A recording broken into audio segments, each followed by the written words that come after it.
Salve pessoal, aula 4, noções de física quântica, né? Então aqui nesse capítulo, né, a gente vai ver algumas noções aí de física quântica. A física quântica é uma disciplina aí muito extensa e complexa, né? E aqui a gente, como é um curso de física básica, de física 4, né, além da física quântica, a gente estuda diversos outros assuntos, né? Alguns inclusive relacionados a ela também, que a gente vai ver posteriormente. Mas então é um curso aí que vai abordar só as noções mesmo, né? Só que são noções importantes, né? É a base da física quântica, a gente vai conseguir ver aqui, né? E as principais aplicações, né? Pro nosso dia a dia. A física quântica ela nasce aí, né, na tentativa de se explicar a irradiação térmica, né? Que é um processo aí de propagação de calor, né? Existem três, né? A condução térmica, né? Que é a propagação de calor quando a energia é passada de molécula a molécula, né?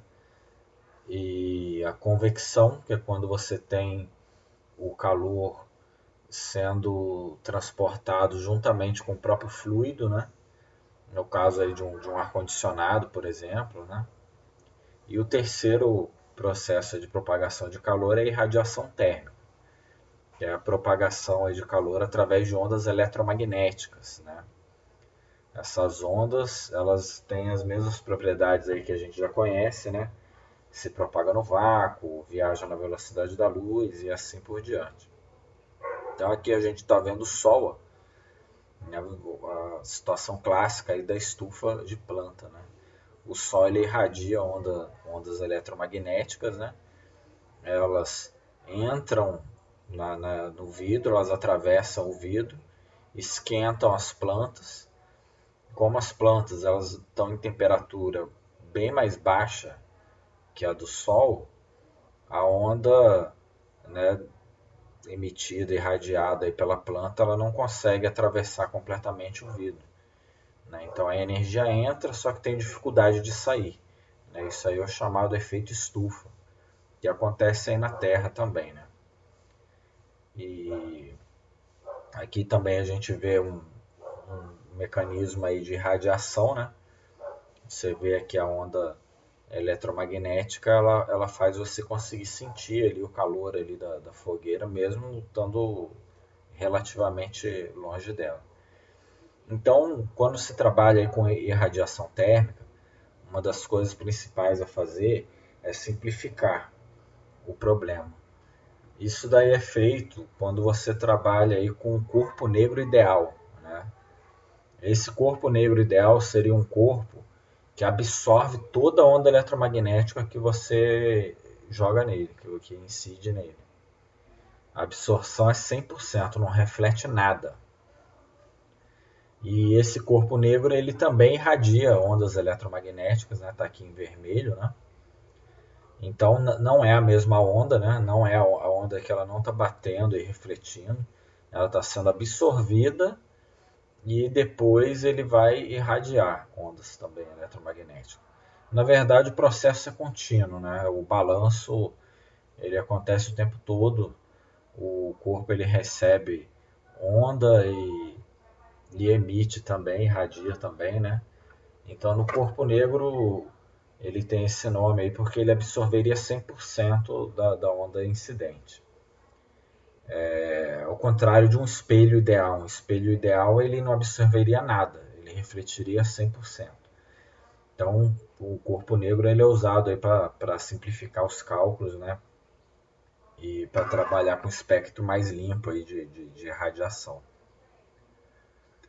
E no passado, né, antes de nascer a física quântica, já existiam duas leis que eram muito utilizadas, né? Leis empíricas, né?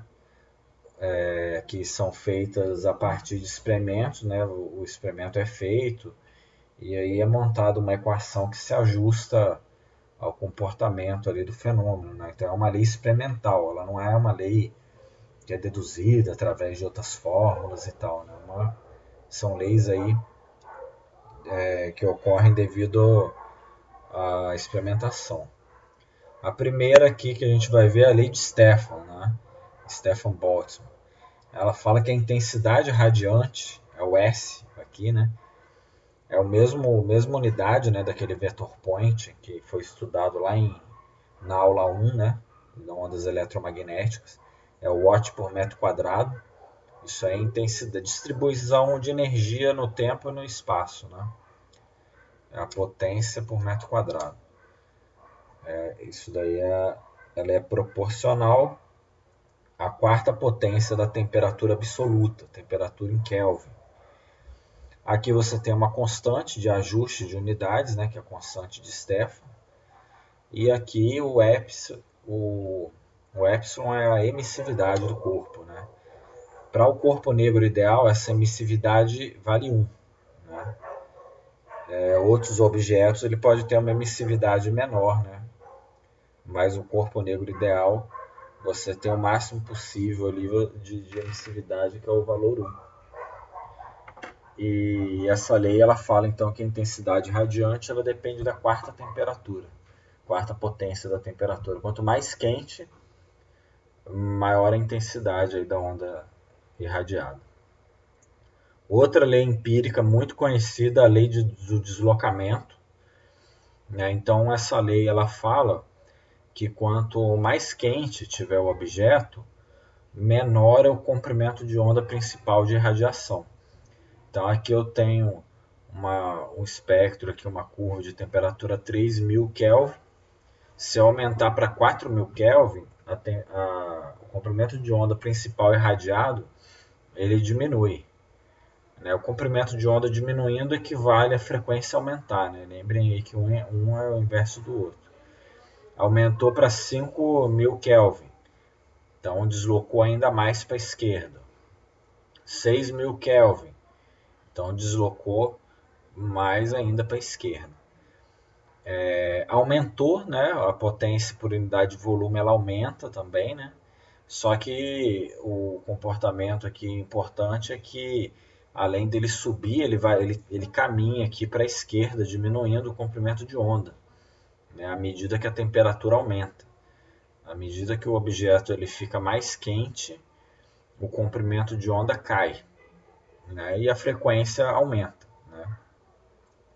Então você vê, a 5000 Kelvin, o objeto aí ele está irradiando luz vermelha. Né? Numa temperatura maior, 6000 Kelvin, ele já está ali uma luz amarela. Né? Se eu continuar aumentando a temperatura, pode inclusive sair do espectro visível e ir lá para o ultravioleta, né? Que é quando a gente não enxerga mais. E isso daí a gente vê inclusive no dia a dia. Né? Se você pegar uma barra de ferro, por exemplo, começar a aquecer ela começa a ficar avermelhada, né? Depois alaranjada, amarelada. Quando ela estiver muito quente, ela vai ficar mais azulada. A mesma coisa vale para a chama de um fogão. Né? A chama de um fogão, quando ela está avermelhada e amarelada, ela é uma chama fria, é uma chama que não presta. A chama de um fogão boa é uma chama azulada. Né?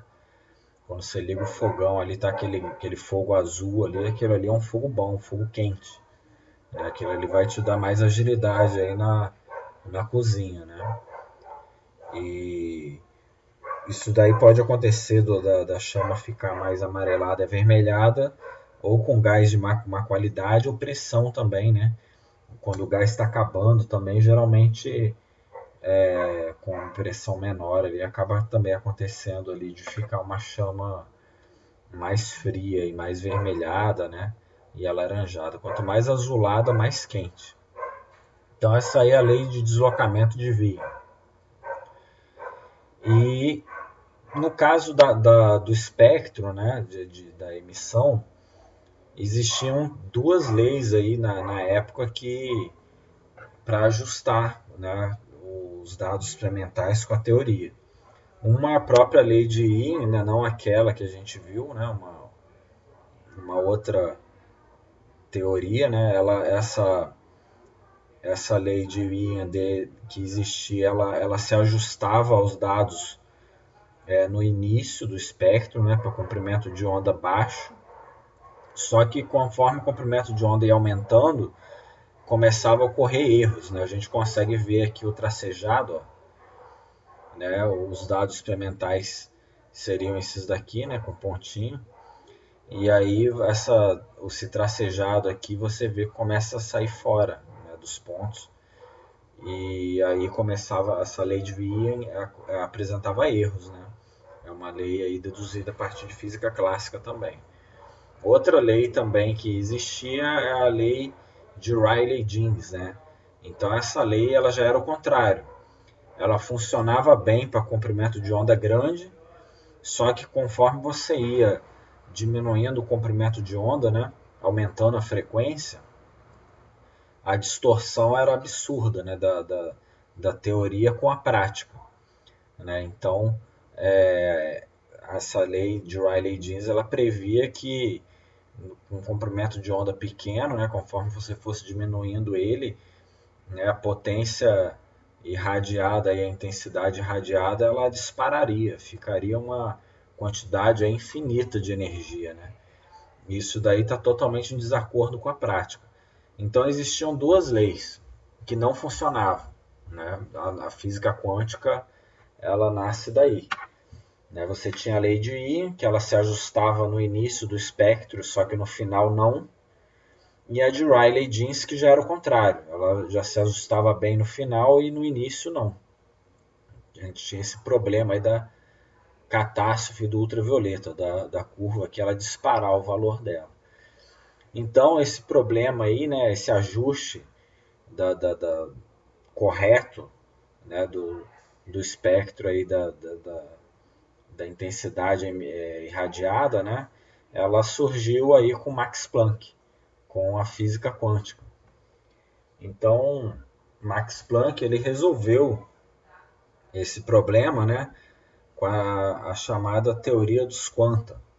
Então, segundo Planck, matematicamente, ele postulou que os irradiadores, né, as partículas, os átomos ali que vibravam, né, no corpo negro ideal, né, que é de onde vem esse espectro, né, mais bonitinho, mais simplificado, eles só poderiam emitir energia em quantidade fixas, né, e múltiplas de um determinado valor.